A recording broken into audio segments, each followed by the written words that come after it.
আসসালামু আলাইকুম বন্ধুরা, কেমন আছেন? আলহামদুলিল্লাহ আমি ভালো আছি।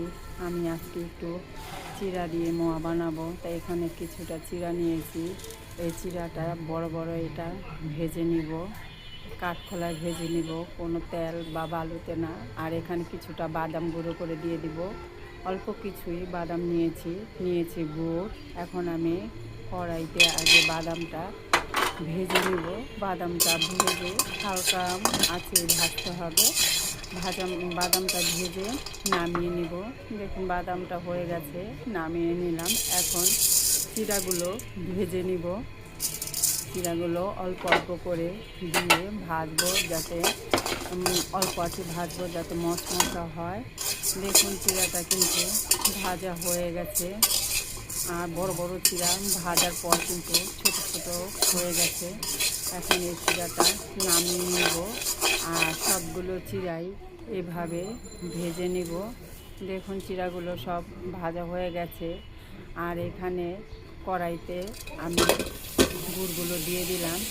গুড়টা একটু পানি দিয়ে দিতে হবে। পানি দিয়ে তারপর এটারে আঠালো ভাত করে নিতে হবে। এখন একটু নেড়ে চেড়ে দিব। দেখুন গুড়টা কিন্তু আঠালো ভাবটা হয়ে গেছে। এখন আমি একটু হাত দিয়ে দেখিয়ে দিচ্ছি। হাতের মধ্যে একটু পানি নিয়ে নিয়েছি, ওই যে দেখুন আঠালো ভাবটা কিন্তু হয়ে গেছে। এখন আমি এখানে দিয়ে দিব বাদামগুলো। আমি একটু গুঁড়ো করে নিয়েছি, হালকা আস্তে আস্তে করে গুঁড়ো করে নিয়েছি। দিয়ে দিব চিড়া। দেখুন চিড়াটা দিয়ে ভালো করে এটাকে মাখিয়ে নিতে হবে। তো এই যে মাখিয়ে নিলাম। এখন কিন্তু প্রচণ্ড গরম, তাই এই গরমে এটা হাত দেওয়া যাবে না, একটু হাত ঠান্ডা করে নিতে হবে। এখন হাতের মধ্যে একটু ঘি বা সয়াবিন তেল যেটা হয় একটু মেখে তারপরে ছোটো ছোটো করে আমি নাড়ুগুলো বানিয়ে নিব। দেখুন সবগুলো নাড়ু বানিয়ে নিলাম, কত সুন্দর দেখাচ্ছে।